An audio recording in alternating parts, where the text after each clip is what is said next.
Hello and welcome to today's webinar. We will speak about the topic today, what do you need to know when you publish open access? This session today is specifically with the focus to give authors a guidance, but also if you are a librarian or an open access manager at your institution, this webinar will for sure give you also some further insights on how you can support your authors. My name is Eva-Leila Podgorszek, and I'm together with Anja Saatweber, your host for today's webinar. But we're actually not the most important people today. We have invited our lovely speaker, Victoria Ever, who is the Senior Vice President for Policy and Industry Relations at Elsevier, and she will give you the presentation and also introduce herself in a moment. I will then continue to my next slide. So these are the topics that we are going to talk about today. First of all, we will give you a high-level overview of what open access publishing entails, which different types of open access publishing there are available, and of course also what the benefits are of publishing open access and making your article more broadly available. And after that, we will also show you a short demonstration of how to find the right open access journal for your article when you publish with Elsevier. We have a tool that is called the Elsevier Journal Finder, and that is a really nice, quick and easy accessible help for you to find the right open access journal. As Eva mentioned, my name is Victoria Eva, Senior Vice President for Policy and Industry Relations at Elsevier. And really what that means is my team is involved in supporting the business in terms of managing Elsevier's open access policies and broader open science initiatives, keeping an eye on what's happening on the policy landscape, and supporting our stakeholders in responding to what might be happening in the world of open access and open science. So I'm going to kick off with a bit around context, so providing a lot of context and background for where sort of open access comes from, where it sort of sits in the broader open science framework, and then move into more of the practicalities around definitions and publishing open access. So I'll move on to the context piece here. Hopefully you can still see my slides okay.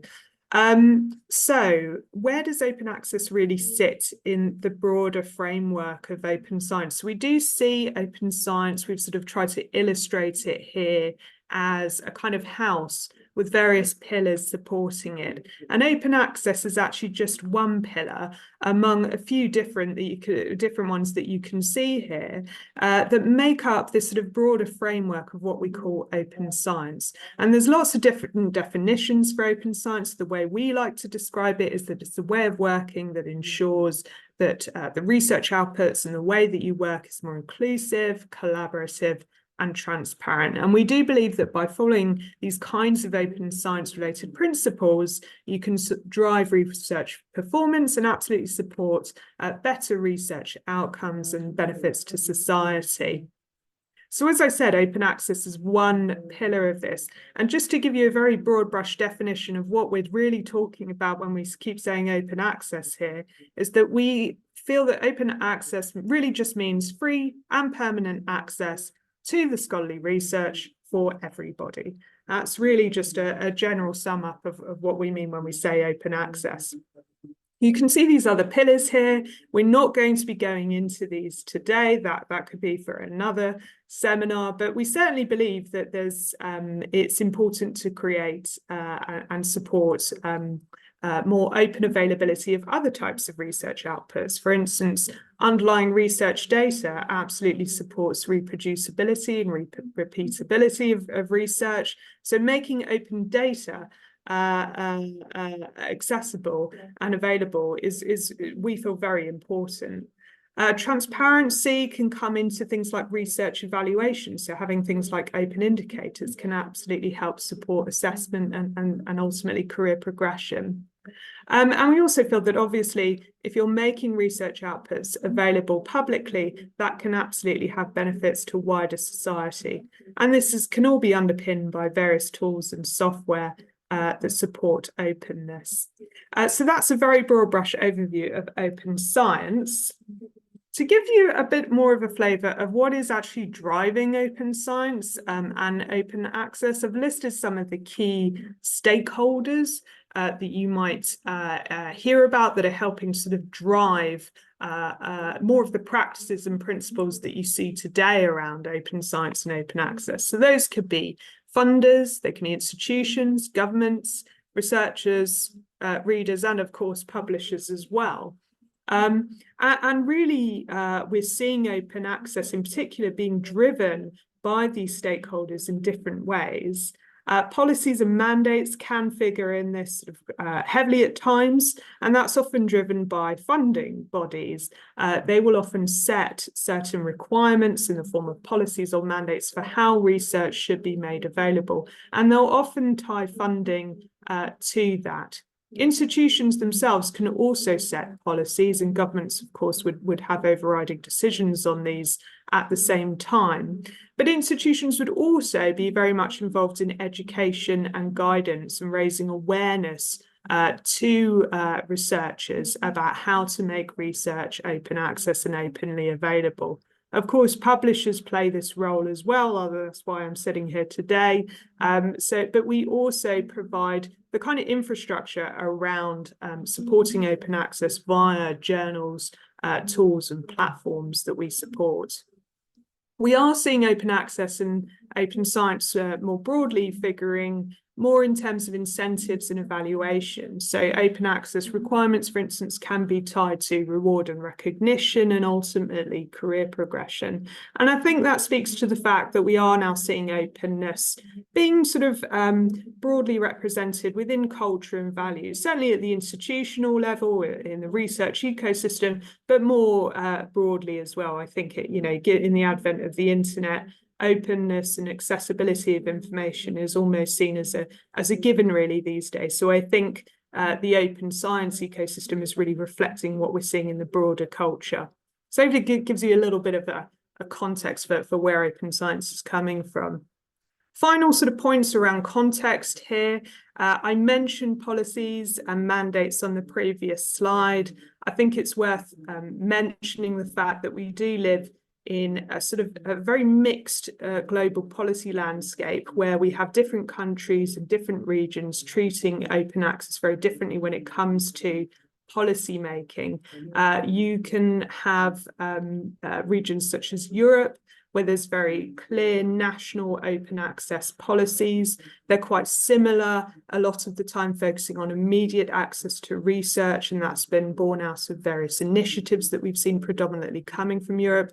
But you can have other parts of the world where there won't be such a heavy focus on national top-down open access policies and more of a bottom-up approach, focusing on infrastructure, focusing on platforms, focusing on institutional activities as well. Some countries may predominantly focus on the subscription model as well, as opposed to the open access model. So this is all to say that open access isn't developing sort of in a very, at the moment anyway, in a homogenous way. It is treated differently in different parts of the world, and researchers in different parts of the world may have differing requirements for how they might need to make their research openly available, if at all. So it's important to think about where you reside, what kinds of policies are happening at the national level as well as the institutional level, and think about, particularly in relation to collaborations, how open access requirements might figure there. Right, so hopefully I've given you a bit of a flavour of what's going on in the ether around drivers around open science and open access. I'm going to get a little bit more into the specifics now. So I thought I'd provide some definitions for open access and talk about some of the broad types of open access that there are. You may well have heard about the two primary types that we often see, which are gold open access and green open access. So gold open access is all about ensuring that you can make the final version of your article immediately available to everybody. That final version can often be called the version of record, It could be called the published journal article, but it's the absolute final authoritative version that can then be made immediately available to everybody. And typically under Gold Open Access, a Creative Commons end user license is applied to that final version, which designates how that version can be shared. And I will get into more detail about what all of that means. Now, because that article is being made freely available, it's not being subscribed to, so therefore the costs of publishing that article are recovered via what we call the article publishing charge, or APC. And I will talk a bit more about sort of funding structures a bit later on. The other type of open access that you might commonly hear about is green open access. Now, this isn't actually a publication model like Gold Open Access. It actually relies upon the subscription model. So therefore, an author is not paying to publish, as you would find under the Gold Open Access model. They're not paying an article publishing charge.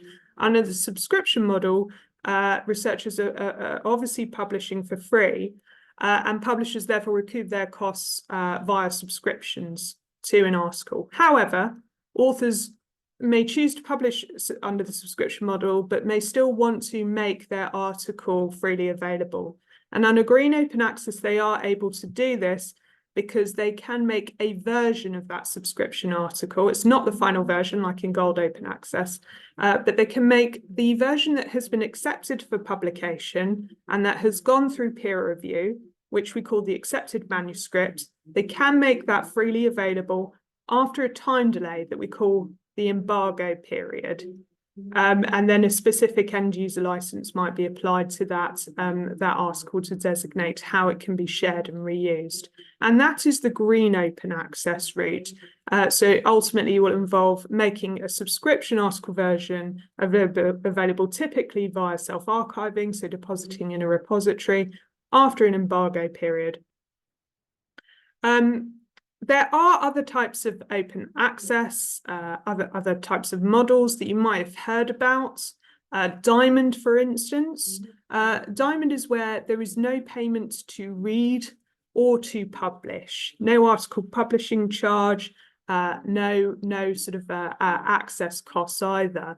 And that's typically funded via sort of subsidies or government subsidies or journal subsidies to cover the costs of publication. And you might have heard of other types of open access, such as bronze, for instance, where that could involve different types of access that don't involve applying a Creative Commons end user license.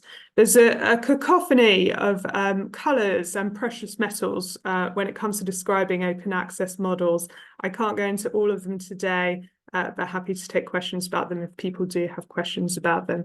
These are the green and gold are the ones that we typically offer at Elsevier and often at various other publishing houses, but there is a lot of experimentation in the market around open access models. So happy to take more questions about that if people have them. To go to that point that I was talking about under the Gold Open Access model, so what happens when you publish Gold Open Access and you want to share your article? I think a crucial thing to remember here is that authors do retain their copyright when they publish Gold Open Access. This is not so for where you publish under the subscription model. So the author would retain copyright and grant publishers a license to publish the article. And then authors have a choice of end user license. And really what that end user license does is designate to readers, to users, how they can reuse and reshare that article. And I've listed out some of the typical Creative Commons end user licenses that you'll see here. I will get into explanations of what that is on the next slide. I just wanted you to see what they often look like. But I think it's also important to pause and just remember that regardless of the end user license, authors, as they're retaining the copyright and as part of publishing open access or indeed subscription, they'll often retain a range of rights to ensure that they can reuse the article in multiple ways. So this is not an exhaustive list I've put down. I just wanted to provide a few examples for how authors can reuse the article. This could be used in their own material, extended to book length, used in subsequent compilations, reusing portions, and also could be used for scholarly purposes, so classroom conferences, invitation-only work groups, all kinds of things. So there's all kinds of examples. So I would recommend that authors, check out publisher copyright policy pages or rights pages or sharing pages on their websites. We typically also provide information when authors submit and get their articles accepted about how their works can be reused. We are refreshing our web pages as well to sort of clarify as much as possible what author rights there are. But I would say certainly for Elsevier, and I think this goes for lots of publishers, that we do try to be cognizant of the kinds of rights that authors do need to be able to share and reuse their work. If you don't feel you're clear on how you could reuse the work, then obviously please do get in touch with us as well. To go into a little bit more detail also about what do these sort of end user licenses do? So as I said on the previous slide, that really their role is to provide a clear explanation for how the article can be reused. And this is really sort of relevant for open access publishing in particular, but given the fact that open access publishing is all about making an article freely available to everybody. Clearly, there is some need to have, information around what that sort of availability can look like. Authors often have preferences for how they might want the article to be reused and shared, and indeed funders or institutions might also have particular preferences and might designate those preferences in open access policies and mandates, for instance. So the Creative Commons end user licenses that I shared on the previous slide, I've got them down again here. And so, to say at a very high level what some of these could mean. So if the author decided to apply this first license, CC BY, end user license to their article, that ultimately means that the article can be reused and shared any which way. There's really no limit to how that article could be shared, as long as there is attribution. That's the BY bit to the author. CC BY NC ND, that's non-commercial, no derivatives. So again, the article can be reused in many ways, but not for commercial purposes, and no adaptations or derivatives of the article should be made. An example of why somebody might apply that type of license is, for instance, there are authors who work in the humanities. They may be worried that their article could be misunderstood or misinterpreted if a derivative is made of their work, so they want to put in that no derivative point via the end user license. And then CC BY NC, that's just the same thing, but but allowing derivatives, but again, not looking for commercial reuse of works. So all of this is to say that by applying these end user licenses, that should hopefully help to give authors choices about how they get how they want their articles to be reused and shared. Hopefully it gives a sense of helps with compliance with funder mandates. As I mentioned, some funders do designate exactly which end user license should be applied or how they want that article to be shared. So it can help with that. And it supports things like author citations as well, where, in terms of how that article can be reused. So, just a few considerations when thinking about publishing open access. I would say certainly for us and for lots of publishers, we're trying to offer choice here. So there could be a range of reasons why somebody might want to publish open access. It's not being sort of pushed, certainly by the publisher, but we do try to provide as much choice as possible so that if an author does wish to publish open access, they have a range of relevant titles and journals to choose from. So hopefully we are providing people with choice about their publication options. And there are sort of a range of benefits of publishing open access. I mean, the definition in itself is kind of a key reason for lots of people. They want to have that visibility of their work. And obviously in publishing open access, that means that your work is reaching a higher level of audience and a more diverse level of audience as well. That could be educators, it could be policymakers, as well as the general public. And that could help other things such as advancing careers because you're getting more of that visibility. And ultimately, you know, that visibility includes having your work being shared and made discoverable on a range of prominent databases. For us, it would be Science Direct, but also other databases such as PubMed or the Directory of Open Access Journals. So you're going to be seeing that article appearing in various places as part of the publishing process. It can enable collaborations, again, because of that visibility, more people seeing it, more people getting in touch. We've talked about the fact that you own copyright and therefore have more choices about how the article is shared and reused. Publishers will ensure that those articles remain discoverable and accessible in perpetuity. So those preservation policies are pretty important here for open access in particular, and that does come into effect. And as we've talked about, it can often help with complying with funder requirements where those requirements relate to open access. And a key consideration really for publishing open access is funding. We talked about the fact that if you're publishing gold open access, an article publishing charge does need to be paid. Typically, we're seeing that those charges are being covered by the great extent of commercial agreements. Often they're called transformative agreements, or we might have heard of them as read and publish agreements. We support over 2,000 institutions now via these commercial agreements for authors to therefore publish open access. So it means they're not faced with the direct article publishing charge that they have to pay. That's covered under the institutional agreement. And really those types of agreements have been one of the key drivers and enablers of greater rates of open access publishing that we've seen, certainly in recent years.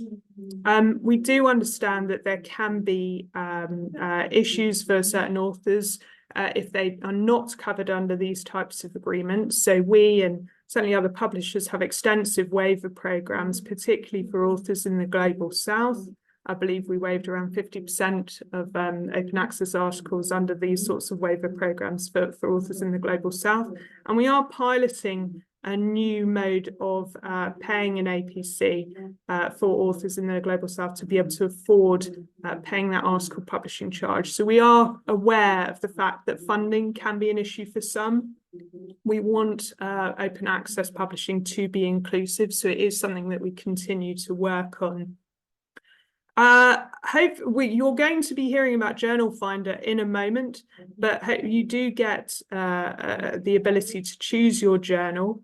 And when you submit your journal, submit your paper, you'll be able to do that via journal homepages. There are online systems both for submission, but to also guide you through the different choices you might have to make, for instance, on things like end user licenses. So we do try to make those systems as informative as possible to give you the guidance and confidence to know how to publish open access. And finally, it's worth thinking about the broader aspects of open science that I referenced at the beginning. You might want to be thinking about, as well as making your article available, how you're going to be making your research data available or other components of your research. You could do that via different specialized journals, but also via our submission systems, we will give you options for how to make things like your underlying data available and deposited in a repository, for instance, or putting together a data availability statement. So, so these kinds of options you'll see in the systems as well. So, a final slide from me, really, just on a few stats here. So, we do try to provide choice on open access. We, as I've mentioned, we've supported over 2,000 institutions to publish open access. We offer around 800 fully open access titles now. Almost all of our journals offer an open access publication route, and all our journals offer the green open access option too. So hopefully you will have enough choice to publish open access or to create an open access article if you wish. But I'm going to hand over now. So shall I stop sharing my slides, Eva? Is that? Yes, please. Then I will take over. Is the journal finder visible? Perfect. So what you see on my screen right here now is the Elsevier Journal Finder website.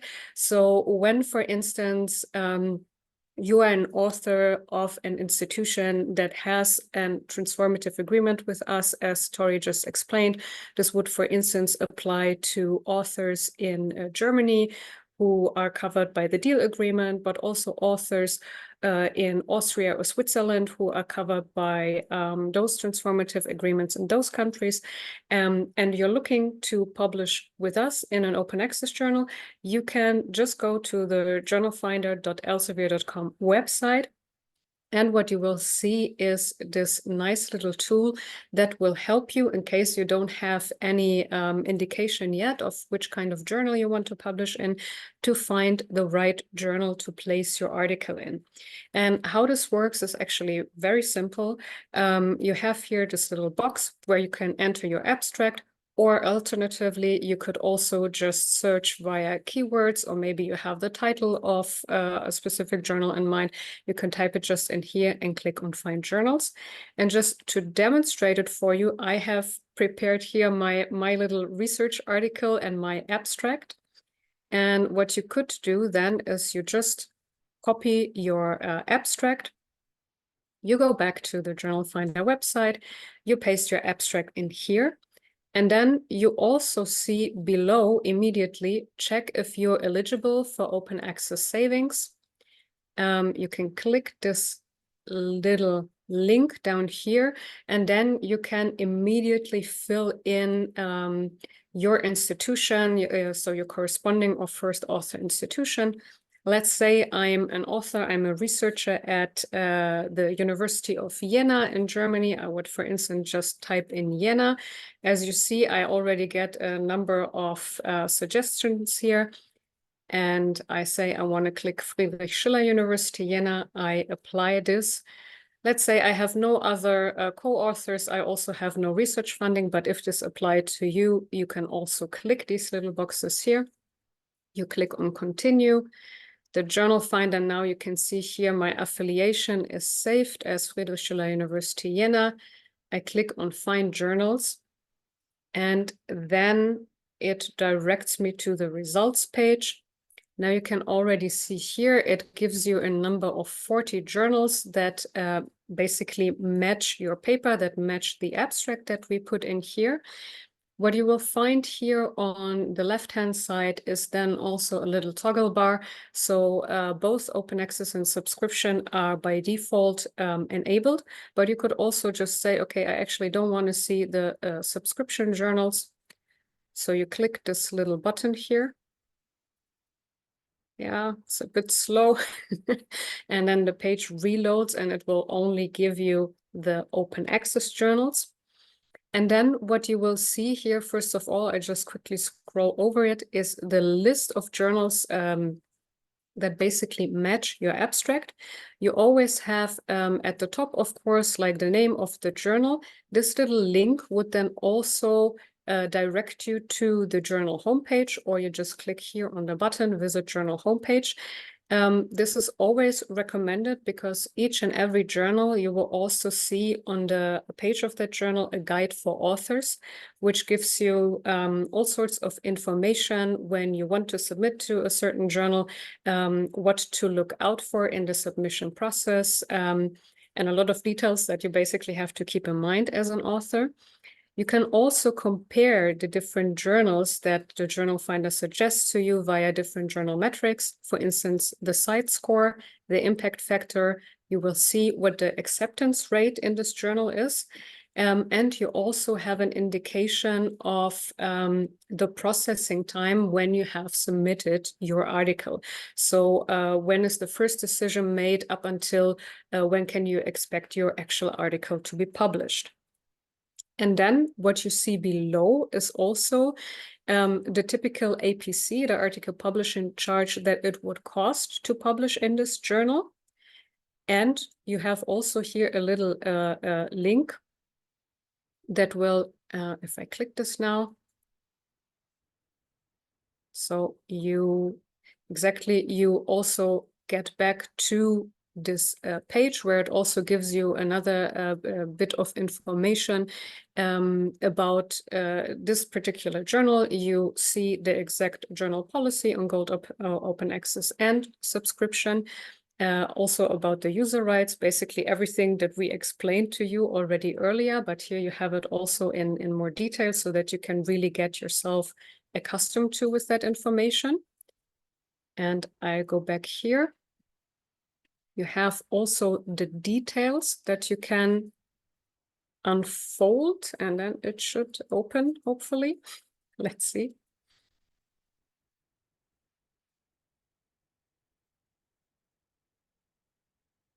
Yeah, it's loading and loading. I'm really sorry. My internet seems to be very slow.